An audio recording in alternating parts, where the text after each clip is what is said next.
क्या सवाराम जी का संधि है, मतलब उदयलाल जी आंजना इसलिए नहीं बोल रहे, मेरे को लग रहा है मैंने जो कुछ करना था बहुत कुछ काम किया बीजेपी के लिए, लेकिन बीजेपी वालों ने मुझे नफरत के सिवाय कुछ दिया ही नहीं। ये केसों में मेरे को झूठे केसों में फंसाना, ये सारे काम कर दिए था, जिसमें शंकर सिंह जी भी शामिल थे, अमृता मेघवाल भी शामिल थी, देवजी भाई पटेल भी शामिल थे। ग्रेनाइट एसोसिएशन के पूर्व अध्यक्ष और कांग्रेस नेता लाल सिंह जी धानपुर आज हमारे साथ विशेष बातचीत के लिए मौजूद हैं। लाल सिंह जी, आप आहोर से कांग्रेस उम्मीदवार के रूप में दावेदारी कर रहे हैं और फील्ड में भी लंबे समय से सक्रिय है। आप अपनी दावेदारी किस तरह से आप पेश कर रहे हैं, क्यों अपने आप को मजबूत मान रहे हैं? मैंने पिछली बार भी लोकसभा में भी टिकट मांगा था, लेकिन कोई कारणवश मतलब मैं समीकरण नहीं बैठा, जैसे बारमेट से मानवेंद्र सिंह जी को दे दिया, इसलिए मेरा यहाँ नहीं बैठा था। अभी जो मैं दावेदारी कर रहा हूँ उसका कई रीज़न है। अभी आप देख रहे हैं पिछले मतलब मैं 2003 से लेकर के आज 2023 तक एक बार ही बीच में मतलब मैं जो बगरा जी जीत पाए हैं, उसके अलावा बीच में मतलब 3 बार कांग्रेस हार चुकी है। तो अभी जो जिस कास्ट को टिकट दे रहे हैं उस कास्ट की या पकड़ ढीली कहते हैं या फिर बाद में उम्मीदवार को मतलब में कहीं न कहीं कमज़ोरी है। तो मैंने भी सोचा कि भाई आज जैसे बीजेपी के वोटर हैं वो राजपूत ज़्यादा बीजेपी में जा रहे हैं, तो राजपूत रावणा, राजपूत भौमिया, राजपूत चारण हैं, कई कास्ट ऐसी है जो उसको उन्होंने मेरे को कहा कि लाल सिंह जी आप दावेदारी क्यों नहीं करते हो, आप दावेदारी करते हो तो आपके पक्ष में जो बीजेपी के वोटर हैं वो काफ़ी आने की संभावनाएं हैं। तब मैंने मतलब मैं ये दावेदारी की है, जनता की मांग पे, मैंने डिमांड पे ही ये दावेदारी की है, मैंने कोई मेरी मर्जी से नहीं की है।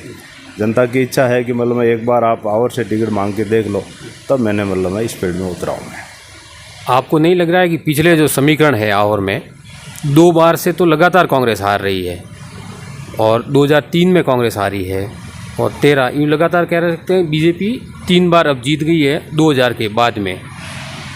2003 में बीजेपी कितना वोटों से जीती थी साहब? 2003 में कितना वोटों से जीती है मैं आपसे पूछ रहा हूँ? 1100 वोटों से, मात्र 1100 वोटों से, ठीक है जी। 2003 से देख 2005 में 2003 से 8 तक बीजेपी थी, 2008 में मतलब टिकट कट गया, चिरंजीवी लाल जी को मिल गया था, तो चिरंजीवी लाल जी मतलब में हार गए थे। उसके बाद में मतलब में जैसे कांग्रेस मात्र 9000 वोटों से हारी है, ठीक है। अब 2018 में जो कांग्रेस हारी है उसका कई रीज़न है, जैसे पंकज मैणा खड़ा हो गए तो उन्होंने 22,500 वोट ख़राब कर दिया, वो भी एक बड़ा फैक्टर था। फिर बाद में हो सकता है कि मतलब मैं उम्मीदवार ने कम मेहनत की या कोई मतलब कारण हो सकता है, लेकिन मैं गारंटी से कहता हूँ राजपूत को टिकट दिया तो आवर की सीट राजपूत निकालेगा।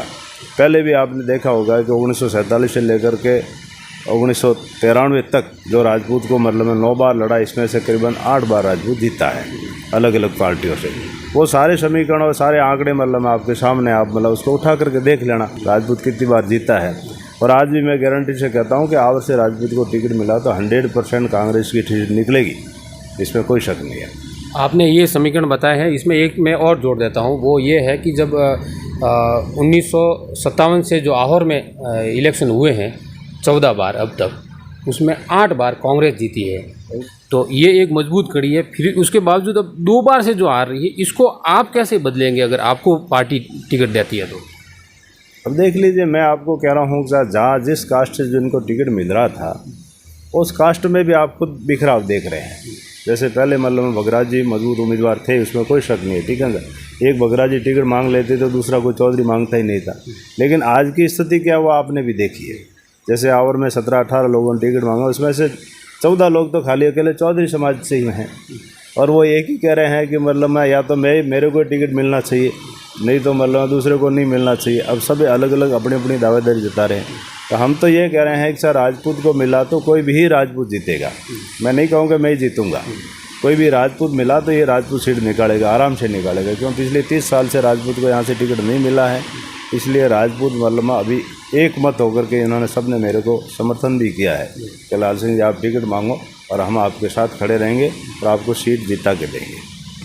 आपके कहने का मतलब ये है कि पार्टी को जिले में कई जगह पर जो जातीय समीकरण है उसको बदलना चाहिए। बिल्कुल, आप देख रहे हैं खुद भी, अब जातीय समीकरण कई बार क्या होता है, आपने देखा मतलब मैं अमृता जी मेघवाल 48,000 वोटों से जीती थी, लेकिन उसका विरोध हुआ तो पार्टी ने तुरंत टिकट काट दिया। तो काटते ही मतलब ऐसी बात है कि नया उम्मीदवार आया तो वो हारा थोड़े, वो भी 36,000 से जीत गया है। आपने देखा होगा शंकर सिंह जी मतलब में फर्स्ट बार 1100 वोटों से जीते थे, फिर उनका टिकट काट दिया, फिर दोबारा 9,000 से जीते, वो काटा सघन सिंह को दिया तो सघन सिंह जी 31,000 से जीत गए। कई बार क्या होता है कि पार्टी का विरोध नहीं होता है, व्यक्ति का विरोध होता है। इसलिए मैं तो कहता हूँ कि हर आदमी को मौका भी देना चाहिए और हर आदमी को चेंज करना चाहिए, ताकि मतलब में पार्टी में भी विश्वास जगह कार्यकर्ताओं का कि यार कभी भी हमको भी मिल सकता है, तो आदमी दौड़ेगा। नहीं तो आदमी कहेगा यार क्या है, ठीक है मतलब मैं या तो टिकट तो इन्हीं को देना है, फिर क्यों दौड़े, ऐसे में मतलब कमज़ोर हो जाता है। जिस जातीय समीकरण की आप बात कर रहे हैं उसमें कांग्रेस पार्टी जालोर जिले में एक टिकट राजपूत को देती है, भिनमाल से डॉक्टर समरजीत सिंह जी को लगातार टिकट दे रही है। हाँ बिल्कुल, पहले समरजीत सिंह जी की पकड़ थी अच्छी, लेकिन कोई कारणवश वहाँ का समीकरण बिगड़ा है, वो कोई आपसे छुपा हुआ नहीं है।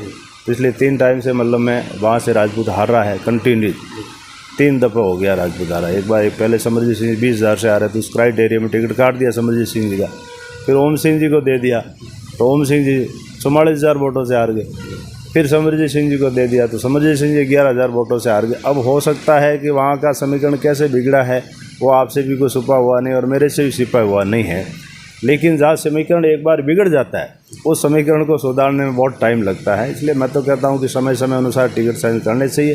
टिकट चेंज होगा तो ज़रूर मैं कहता हूँ कि आपको 505 सीटें हम जीतेंगे। आपने जितनी मजबूत दावेदारी पेश की है और उसकी एक वजह ये भी सामने आई है कि आप पिछले लंबे समय से आहोर विधानसभा क्षेत्र में सक्रिय है, हालांकि यहाँ जो विधायक है वो भाजपा से है। आपकी नज़र में मुख्य रूप से यहाँ आहोर में क्या समस्या है? आहोर में कई समस्या हैं। अब देख रहे थे आप, हमारे जल संसाधन मंत्री आए थे सेंट्रल से, जवाई बांध ऊपर से छलक रहा है, फिर भी मतलब कोई चूई नहीं बोल रहे हैं। मतलब मैं वो 2 गेट भी नहीं खुलवा ढंग से, मतलब 4 गेट नहीं खुलवा पाए। अब मतलब मैं वहाँ गए तो 1-1 इंच 2 गेट खुले हैं। मतलब ऐसी स्थिति में मतलब मैं क्या जालोर ज़िले ने नुकसान भोगना मतलब जालोर नहीं सीखा है क्या? आज आप देख रहे हैं जब मतलब सूखा होता है तो फ्लोराइड मतलब मैं फ्लोराइड का पानी पीने के लिए जालोर भरता है, मतलब मैं 61 फीट भरने के बाद में पीछे से मतलब दबाव बढ़ता है, पानी का बरसात ज़्यादा आता है तो एकदम सारी फाटकें खोल देते हैं, बाढ़ आ जाती है। नुकसान झेलने के लिए जालोर ही बैठा है क्या? और अभी ये बार बार कहते हैं ऐसा मतलब मैं आपकी सरकार है। मैं कहता हूँ सर 4 विधायक इनके, लोकसभा सांसद इनका, मैंने तो कभी नहीं देखा देव जी को कभी इनके बोलते हुए कि मतलब मैं इसका पानी छोड़ना चाहिए, मतलब मैं जवाई बांध का मैंने कभी बोलता नहीं देखा। क्या देव जी मतलब मैं अपने साथोर या रानीवाड़ा के सांसद है क्या? वो तो मतलब 8 विधानसभा के 2 जिलों के मतलब सांसद है, आज तीसरा साथोर भी बन गया तो 3 जिलों के आज की तारीख में तो सांसद है सर। तो उसको तो डिमांड करनी चाहिए। जवाई बांध का पानी खोलते हैं तो एक विधानसभा प्रभावित नहीं होती है, करीबन 4 विधानसभा को फ़ायदा होता है। इसलिए मैं कहता हूं कि सांसद को सबसे आगे बोलना चाहिए, उसके बाद में भले और विधायक हो या जालोर विधायक जोगेश्वर जी गर्ग हो या फिर भिनमाल विधायक पूरा राम जी क्यों नहीं हो, इन तीनों विधायकों को मतलब में बोलना चाहिए और सांसद को भी बोलना चाहिए। ये मतलब में क्या है कि जनता से जुड़ा मुद्दा है तो इसमें मतलब में सबको डिमांड करनी चाहिए। 55 फुट से ऊपर की भराव क्षमता नहीं होनी चाहिए। 55 फुट जैसे होता है पानी तो उसके बाद खोल देना चाहिए, ताकि क्या है कि कभी भी मतलब में ये जो बाढ़ की समस्या आती है, जालोर को नुकसान पहुंचता है, ये आगे नहीं नुकसान पहुंचेगा। यहाँ से विधायक ये है छगन सिंह जी जो विपक्ष में है, क्योंकि सरकार कांग्रेस की है। यहाँ से सवाराम जी जो हार गए थे, उनकी कितनी जिम्मेदारी आप समझते हैं? जैसे आपने जवाई की बात की तो जवाई बांध के गेट खोलाने में, क्योंकि राजस्थान में सरकार कांग्रेस की है, ये वो विधायक तो नहीं है लेकिन कैंडिडेट तो ज़रूर थे। सड़क की समस्या हो, ये इस तरह की कई समस्याएं सामने आई है। बिल्कुल बोलना चाहिए सवाराम जी को, सड़क के लिए बोलना चाहिए। क्या सवाराम जी का संधि है मतलब उदयलाल जी आंजना इसीलिए नहीं बोल रहे, मेरे को लग रहा है। बोलना चाहिए, जनता की समस्या होती है तो बोलना चाहिए। इसमें मैं तो खुल के कहता हूँ, ठीक है, जनता ने दुख पाया है, इसमें कोई शक नहीं है। बोले उदयलाल जी का सड़क है इसलिए हो सकता है सवाराम जी नहीं बोलते होंगे। और रही बात मतलब सघन सिंह जी की, तो सघन सिंह जी को भी बोलना चाहिए सड़क के लिए। और रही बात 2013 से 18 के बीच में जो वसुंधरा जी की सरकार थी, तो वसुंधरा जी ने इसमें मतलब में छोटी गाड़ियों को फ्री किया था। अब जो छोटी गाड़ियां फ्री की उसमें मतलब जो रोड ठेकेदार था उनको जो घाटा लगा, वो घाटे की भरपाई मतलब में इनकी जिम्मेवारी बनती थी। ये इस घाटे की भरपाई कर देते तो वो रोड बना देता, तो वो रोड बन जाता तो जनता दुख नहीं पाती। ये तो सारा कसूर तो मतलब बीजेपी का ही है, ये तो कांग्रेस के ऊपर तो ठीकरा फोड़ रहे हैं, ये बात है। गहलोत साहब की जो योजना है, जैसे आप दावेदारी जता रहे हैं और फील्ड में जाएंगे, कितना आपके लिए भी प्रभावी रहेगी लोगों को कहने में कि इस सरकार ने ये योजना जो आम गरीब के लिए लागू की है? देखिए साहब, गहलोत साहब की जो योजना है ना साहब, खाली राजस्थान में असर नहीं करेगी, मैं आपको कह रहा हूँ साहब पूरे भारत में असर करेगी। उससे लोगों को प्रेरणा मिलेगी। आप देखना, अभी गहलोत साहब ने गैस सिलेंडर के 500 रुपये किए तो मोदी जी ने भी दबाव में आकर के 200 रुपये कम किया, आपने देखा है, ठीक है ना। अब मैं आपको कह रहा हूँ साहब, 2013 में जब हमारी कांग्रेस की सरकार थी, मनमोहन सिंह जी प्रधानमंत्री थे, उस समय गैस सिलेंडर की 340 रुपया था। अब 340 350 रुपया हुआ। उस समय तो ये रोड पे बैठ गए थे साहब। स्मृति ईरानी जी गैस का सिलेंडर लिया था, इसके ऊपर एक लकड़ी की बारी बना के छोटी रखी थी, वही सीन मतलब राजनाथ सिंह जी बता रहे थे। लेकिन आज मतलब लगभग 1200 के आसपास सिलेंडर पहुंच गया। अभी ये मुंह सुप करके क्यों बैठे हैं? अभी ये इनको महंगाई अभी नहीं दिखती, उस समय महंगाई दिखती थी। डीजल का रेट 57 रुपया था, उस समय इनको महंगाई दिखती थी। आज डीजल मतलब में 95 पहुंच गया है, अभी इनको महंगाई नहीं दिख रही है क्या? महंगाई हमेशा 3 चीज़ों से बढ़ती है, डीजल, पेट्रोल और गैस से, ठीक है ना। इन 3 चीज़ों के ऊपर ही महंगाई आधारित है। ये 3 चीज़ें यदि सरकार मतलब नियंत्रण में लेके आ जाए तो ये महंगाई अपना आप कंट्रोल हो जाएगी। कभी आप कह सकते हैं कि 5-7 साल पहले भाजपा में थे, उसके बाद में आपने कांग्रेस ज्वाइन की है और तब से लगातार आप कांग्रेस के लिए काम कर रहे हैं। कांग्रेस सेट हो गई अब आपके? बिल्कुल। देखिए साहब, लड़ाई हमेशा विचारधारा की होती है, ठीक है साहब। पार्टी कोई भी हो, मैं नहीं कहूँगा मतलब मैं बीजेपी वालों ने क्या नहीं किया, क्या मेरे साथ किया, ठीक है ना।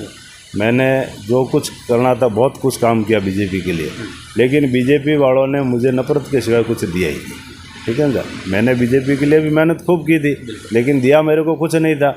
उसके अलावा ये 2-3 कई केसों में मेरे को झूठे केसों में फंसाना, ये सारे काम कर दिए था, जिसमें शंकर सिंह जी भी शामिल थे, अमृता मेघवाल भी शामिल थी, देवजी भाई पटेल भी शामिल थे।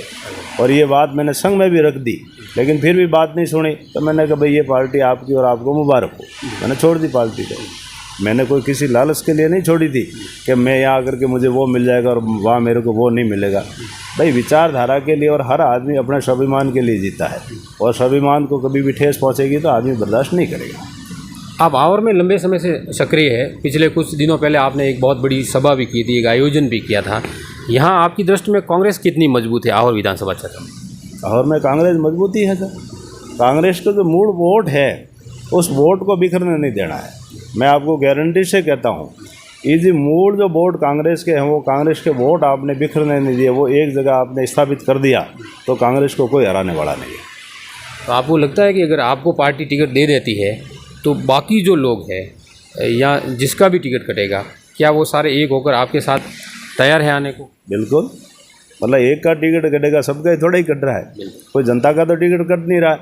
मैं क्या कहता हूँ साहब, हमारा भी टिकट कटता, हम भी तो गए थे। मेरा लोकसभा में टिकट कटा था, उससे पहले मैंने लोकसभा ही मांगी, उससे पहले विधानसभा में मांगी, मेरा कटा है टिकट, फिर भी मैं सवाराम जी के साथ दौड़ा हूँ। मैंने तो मेरी जिम्मेवारी पूरी की है, और मैं तो कहता हूँ जिनको भी कटेगा टिकट उनको मैं मनाऊँगा, मेरे साथ ले आऊँगा और पार्टी में काम करवाऊँगा। मेरे को टिकट मिल गया, हो सकता है कि मेरे को मिले या किसको मिले, और मेरे को नहीं भी टिकट मिला तो मैं पार्टी के लिए तन मन धन से काम करूँगा और पार्टी को जिताने में पूरा सहयोग करूँगा। पूर्व में आप ग्रेनाइट एसोसिएशन के अध्यक्ष रहे हैं, जो मंडी विश्व की नंबर 1 मंडी कह सकते हैं अपन। इसमें आपका बहुत बड़ा अनुभव है, क्योंकि आप बड़े व्यवसायी भी हैं जालोर ज़िले में। और इसको और कैसे डेवलप किया जाए सरकार की ओर से, चाहे राज्य सरकार हो या केंद्र सरकार हो, इसमें क्या सुधार की गुंजाइश है? देखिए, मैं जब अध्यक्ष था ना, उस समय हमारे ग्रेनाइट पे 5.5% वेट लगा करता था। जो जिनकी सेलिंग 1.5 करोड़ से अंदर की है उसके ऊपर एक्साइज नहीं थी, जो 1.5 करोड़ क्रॉस करता था उसके ऊपर एक्साइज लगती थी। तो हम एक्साइज में नहीं थे, हमारे 5.5% वेट लगता था। और जो मोरबी के अंदर जो मतलब में टाइलें बनती हैं, ठीक है ना, इन टाइलों के ऊपर मतलब में 33% एक्साइज लगती थी, क्योंकि उनकी सेलिंग पर डे की करोड़ रुपए की सेल थी। तो मंथली किसी के मतलब में 30 करोड़ की, किसी 25 करोड़ की सेल वाली, वो तो बड़ी बड़ी फर्में थी, तो उनको तो एक्साइज लगना स्वाभाविक था। लेकिन इसमें इन दोनों गुजरातियों की बड़ी साल थी, इसमें मोदी की और अमित शाह दोनों की। तो इन्होंने क्या किया, जब ग्रेनाइट को 5.5% से बढ़ा के सीधा 28% टेक दिया, और मतलब में वह टाइलों में जो 33% था उसको घटा के 28% कर दिया। तो उनके तो 5% वेट कम हो गया, और हमारा जो 5.5% था उसको बढ़ के 28% हो गया, तो हमारा मतलब हो गया 5 गुना, और इनके घटा दिया। उसकी लड़ाई मैंने लड़ी, और लड़ाई मैंने इतनी लड़ी साहब कि 1.5 महीने तक कोई फैक्ट्री चालू नहीं की। हम स्ट्राइक पे बैठ गए, और राजस्थान के 25 सांसद थे, और 25 सांसदों को मैं इकट्ठा करने की कोशिश की, तो 14 सांसद इकट्ठा हुए, और 14 सांसदों को इकट्ठा करके मैं अरुण जेटली जी के पास लेके गया। तो इन्होंने सुना कि ये तो लग्जरीज आइटम है, फलाना है, ढिगड़ा है, मतलब मैं आपकी सेलिंग कम बता। मैंने कहा सेलिंग तो जो आती है आप फर्म में चेक कर लो, आप गुजरातियों को न्याल करने का ये बिज़नेस क्यों खोद रहे हो। हमारी नहीं सुनी। फिर बाद में इनके इलेक्शन आया, फिर उन्होंने 10% कम किया। हम लड़ते ही रहे, हम भी संघर्ष हमने नहीं छोड़ा। तो हमने ये नहीं कहा कि मतलब मैं कांग्रेस से हूँ और मतलब ऊपर बीजेपी की सरकार, मैंने किसी के ऊपर थोपा नहीं। मैंने मेरी इंडस्ट्री की जिम्मेवारी ली थी, तो मैं जिम्मेवारी से लड़ा, और लड़ करके इंडस्ट्रीज़ के हित में मैंने 28 से 18% मैंने जीएसटी करवाई।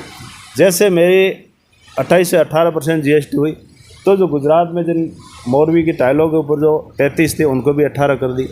अब 33 वाले के 18% हो गई, और हमारे 5.5% वाले के 18% हो गई, तो उनके तो आधी हो गई, और हमारे 3.5 गुना होगी।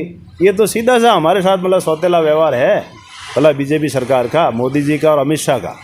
ये दोनों मतलब में बड़े बड़े उद्योगपतियों को न्याल करने वाली सरकार है। ये छोटे व्यापारी इनको दिखते नहीं है, छोटा व्यापार को ख़त्म करने बैठे हैं। ये कह रहे हैं कि साहब हम वो कर रहे हैं, वो कर रहे हैं। अरे ये वो कह रहे हैं तो साहब आप सांसद इनका 3 टाइम से हैं यहाँ बैठा है, ठीक है साहब। आपने एक भी जालोर में कोई 4 लेन दी है क्या आज तक? क्या जालोर जिला नहीं है क्या? जालोर की रोडों की हालत देख लो, जालोर की कनेक्टिविटी देख लो। तो इनको नहीं दिख रहा है कि आज हमारे यहाँ सबसे बड़ी ज़रूरत थी कंटेनर यार्ड की। आज तक कोई कंटेनर यार्ड का कोई ठिकाना नहीं है। आज तक जालोर एक भी 4 लाइन से टच नहीं करा है, और जालोर में ऐसा एक भी रोड नहीं है जहाँ पे टोल नहीं लगता है। आप बाहर निकलोगे, बिशनगढ़ रोड पे जाओगे टोल लगेगा, बागरा रोड पे जाओगे टोल लगेगा, आहो रोड पे जाओगे टोल लगेगा। आप जहाँ जाओगे वहाँ टोल सब जगह लगेगा, बाकी रोड में कहाँ है ये तो बताओ आप। मैं कहता हूँ एक तो मतलब में 4 लेन, 1 से 2 4 लेन टच होनी चाहिए, तो ही जिले का डेवलपमेंट होता है। नहीं तो ग्रेनाइट भी हमारे डे बाई डे पिटता जा रहा है। तो ये थे लाल सिंह जी धानपुर कांग्रेस नेता, जिन्होंने और से टिकट के लिए दावेदारी जताई, और इनका ये कहना है कि अगर पार्टी इन पर विचार करती है, क्योंकि पूर्व का जो रिजल्ट है कांग्रेस का उसको देखते हुए, तो ये सीट निकालने में कामयाब हो सकते हैं। Dilip Singh, DDT news, Jalore.